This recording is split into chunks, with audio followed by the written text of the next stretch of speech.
Hi, இந்த வீடியோவில் நம்ம வந்துட்டு கருப்பு உளுந்து யூஸ் பண்ணி களி ரொம்ப டேஸ்ட்டாக எப்படி பண்ணுறதுன்னு சொல்லிட்டு பார்க்கலாம்.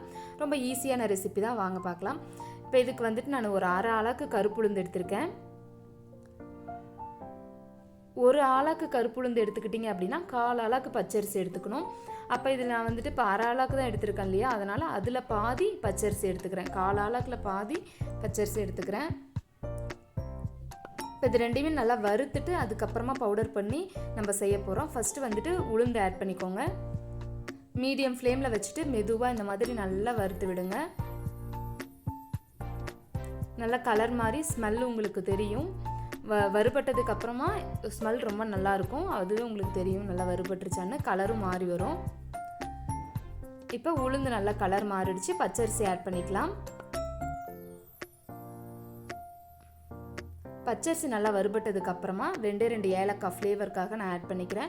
உங்களுக்கு ஏலக்காய் ஃப்ளேவர் பிடிக்குன்னா ஆட் பண்ணிக்கோங்க, இல்லைன்னா அதை ஸ்கிப் பண்ணிவிடுங்க. இப்போ அடுப்பு ஆஃப் பண்ணிவிட்டு நல்லா ஆற விட்டுட்டு இப்போ மிக்ஸி ஜாருக்கு ஆட் பண்ணிக்கோங்க. நல்லா பவுடரை அரைச்சி எடுத்துக்கோங்க. இப்போ இதையும் நம்ம வந்துட்டு அளவு எடுத்துக்கலாம். நான் இப்போ வந்துட்டு 3/4 ஆளாக்கு எனக்கு பவுடர் வந்திருக்கு. அதுக்கேற்ற மாதிரி தான் நான் மெஷர்மெண்ட்ஸ் எடுத்துக்க போகிறேன். 3/4 ஆளாக்கு நான் அதே அளவுக்கே கூட வெல்லம் எடுத்துக்கலாம். எனக்கு கொஞ்சம் இனிப்பு வேணுங்கிறதுக்காக 1 ஆளாக்கு வெல்லம் எடுத்திருக்கேன்.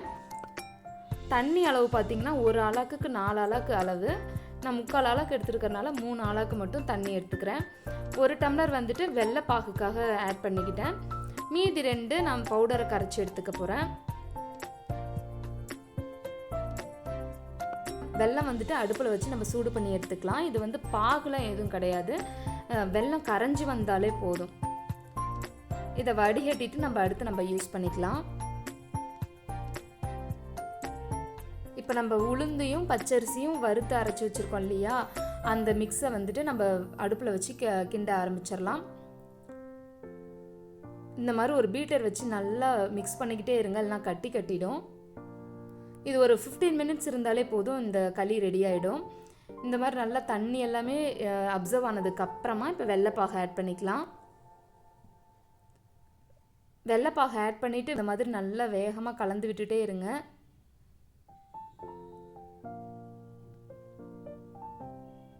இந்த மாதிரி பீட்டர் யூஸ் பண்ணும்போது அந்தளவுக்கு அடி பிடிக்காது, கட்டியும் கட்டாது.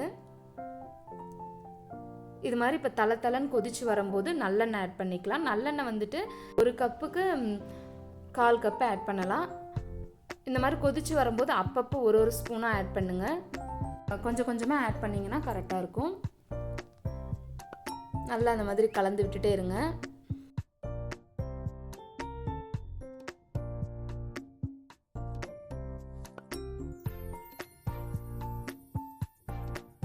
இப்போ நம்ம வெந்துருச்சா இல்லையான்னு சொல்லிட்டு செக் பண்ணிடலாம். ஒரு கப்பில் தண்ணி எடுத்துக்கிட்டு நீங்கள் தொட்டு பார்த்தீங்க அப்படின்னா கையில் ஒட்டாமல் வந்துச்சு அப்படின்னா அது வெந்துருச்சுன்னு அர்த்தம். அவ்வளோதான், சூப்பரான களி ரெடி. ரொம்ப டேஸ்ட்டாக இருந்துச்சு. நானும் ஃபஸ்ட் டைம் தான் ட்ரை பண்ணி பார்த்தேன். வேறு ஒரு சேனலை ரெஃபர் பண்ணி தான் பண்ணேன் நானும். இந்த அளவுகளோடு நீங்களும் ட்ரை பண்ணி பாருங்கள். ரொம்ப நல்லா இருந்துச்சு, ரொம்ப டேஸ்ட்டாக இருந்துச்சு. தேங்க்யூ.